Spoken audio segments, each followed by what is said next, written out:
Hello everyone जमीक आपण मैंने जानते आज कार्तिक पूर्णिमा तो से मो मम्मी आउ मो नाना मिसिकी आम समस्ते सकाल नईकी जाइलु आमर से फास्ट डंगा पूजा कमटा है देखिपे नईरे आमर आज केमती सब भिड़ सबू स्त्री लोक कौन पुरुष लोक कौन समस्ते जाकि डंगा भसई देख मुझे बस बालुंगा गढ़ुची जी डंगा पूजा कर मो मम्मी नाना आमर कैमेरामैन देखिपे से नईरे केमी सब लोक डंगा भसाऊँ तो मुझे भाविली बहुत दिन है सर्ट वीडियो करूँ कि भावुँ आज गोटे कार्तिक पूर्णिमा भल दिन से गोटे सर्ट वीडियो अपलोड करने को मैंने गोटे ब्लॉग वीडियो अपलोड करने चाहिए। तो देखिपे मम्मी केमती धूप लगौची मुझे आमर डंगार लगे दूसरी धूप जेहेतु कदली पाटुक आम ये पकाउनु आम ये धर्म डंगा भसाऊँ जोटा लेखा भी होती कि धर्म डंगा बोली देखिपारे। तापर मम्मी आमर ये फूल देला मु तो मोर भाई मोर कैंडल जलाऊँगी देखो तापर कौन ना मम्मी आमर कौन कर दीप बंदपना कर बालुंगा ठाकुर थाए ना तो ताको मम्मी आमर कौन कर पूजा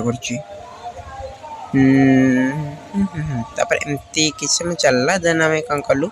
ठाकुर को पूजा कलु मु तो भक्तिर मुंडी मारी पकईली तापर नाना कहला तुम शीघ्र शीघ्र फसाओ मो कैमेरामैन तापर मोर वीडियो करे मैंने सी डंगा भसई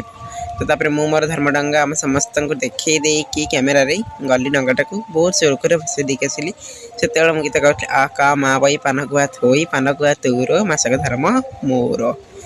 देन आसीगला मो नाना पाड़ी मु आसिली कैमेरामैन हेली सी चलले डंगा बस ये जो मैडम को देखी सी आ कहीं नुहति सी आम नाना चलते सी बस डंगा ये देख सी कौन डंगाटा सहज भसई देवे ना ना ना डंगाटा को हल्बे झुलेबे तापर गेंड फूल को एपट सेपट करेंगे तापर जाकि से डंगाटा को पानी मैंने कौन भसेबे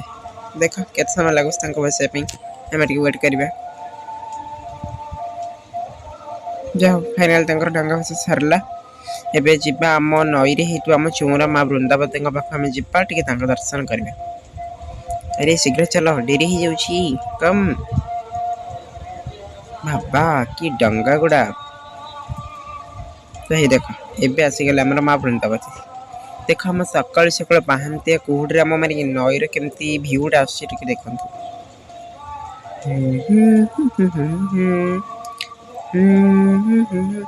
तापर आम चली आसलु प्रभु शनि मंदिर को ये देखते आम घर पाख पड़ोसी आउ मो नाना जी के आसिक मंदिर पूजा करुचंती तापर नाना आमर घर को चली आस कि कौन कला ना से चौरा मूल 3 मूर्ति करने लगे देखते आम चौरा केते सुंदर भाव में बालुंगा सब सजेचु